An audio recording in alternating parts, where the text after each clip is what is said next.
এই কদিন ধরে যেভাবে শ্রমশ্রী প্রকল্প নিয়ে এত বিষয় সামনে আসে, পরিযায়ী শ্রমিকদের কথা সামনে আসে, এবং সেখানে সবচেয়ে বড় একটা প্রশ্ন এই মুহূর্তে, এই শ্রমশ্রী প্রকল্পে কি মুখ পড়লো রাজ্যের?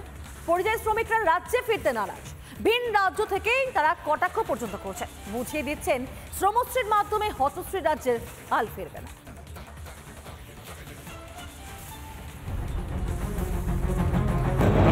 শুভনন্দন, কেরালায় দিন পুরালে লেবার 1000 পাচ্ছে, মিস্ত্রিরা 1200 টাকা করে পাচ্ছে।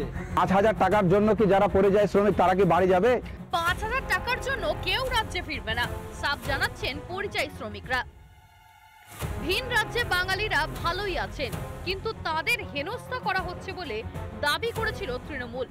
পরিযায়ী শ্রমিকদের জন্য ভাতাও ঘোষণা করেন মুখ্যমন্ত্রী মমতা ব্যানার্জি। যারা ফিরে আসবেন এককালীন ভ্রমণ সহায়তা সহ আমরা 5000 টাকা দেব। ভাতার টাকায় ভাতও জুটবে না, মাসে 5000-এ সংসার চলবে না, বিষয়টি স্পষ্ট করে মুখ্যমন্ত্রীকে খোঁচা পরিযায়ী শ্রমিকদের। মাননীয়া শুভনন্দন, কেরালায় দিন পুরালে লেবার 1000 পাচ্ছে, মিস্ত্রিরা 1200 টাকা করে পাচ্ছে।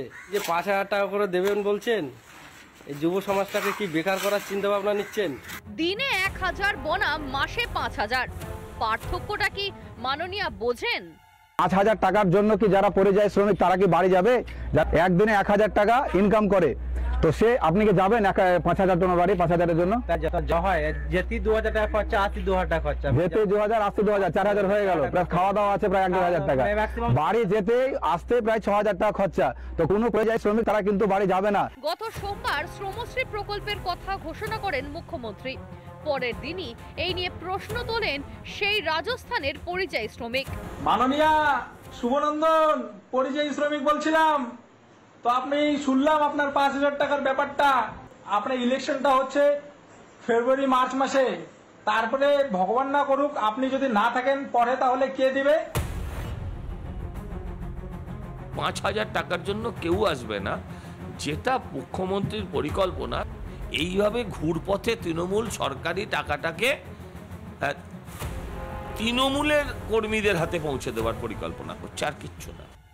ক্ষমতায় থাকতে কি তৃণমূলের ভরসা শুধুমাত্র ভাতা? স্ত্রী সাথী ভান্ডার নিয়েই কি এগিয়ে যাবে রাজ্য? এভাবে তো আর বেশি দিন চলবে না। স্ত্রী সাথী ভান্ডার থেকে বাংলার মানুষের মোহ কাটছে।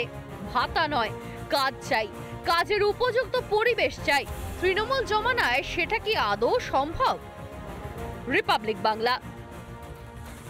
নানা ধরনের কন্টেন্ট দেখার জন্য লাইক করুন, শেয়ার করুন আমাদের ফেসবুক পেজ, সাবস্ক্রাইব করুন আমাদের ইউটিউব চ্যানেল। পাশাপাশি অন্যান্য ব্রেকিং নিউজের জন্য অবশ্যই চোখ রাখুন রিপাবলিক বাংলায়।